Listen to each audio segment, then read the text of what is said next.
What does that mean exactly, to be childlike? Well, children, especially when they're very small, have a sense of awe and wonder. And that's why I highly recommend that you do not go to Disneyland with adults. Always take a kid to Disneyland. Because adults, well, we're cynical. You know, first of all, we're going to gripe about how much it costs to get in. And there's some merit to that, of course. And then we're going to wonder what we're going to eat. And we're going to say that looks fake. And it was better in the old days. Or remember the e-tickets? And we'll say things like that.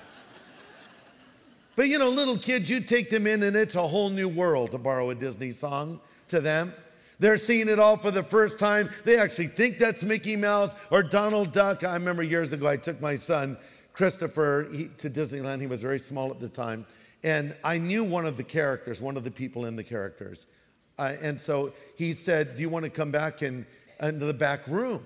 And I found out later he should have never done this, but I took Christopher back, and we're in this back room, and the people in the suits are taking their heads off. Okay, but understand, Christopher really thinks that's Donald Duck and Mickey Mouse, and Donald Duck just took his head off, and there's a small man in the costume.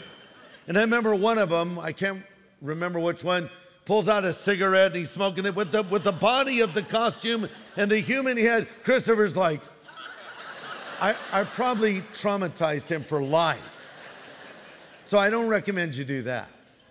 But the idea is that children see things in a different way.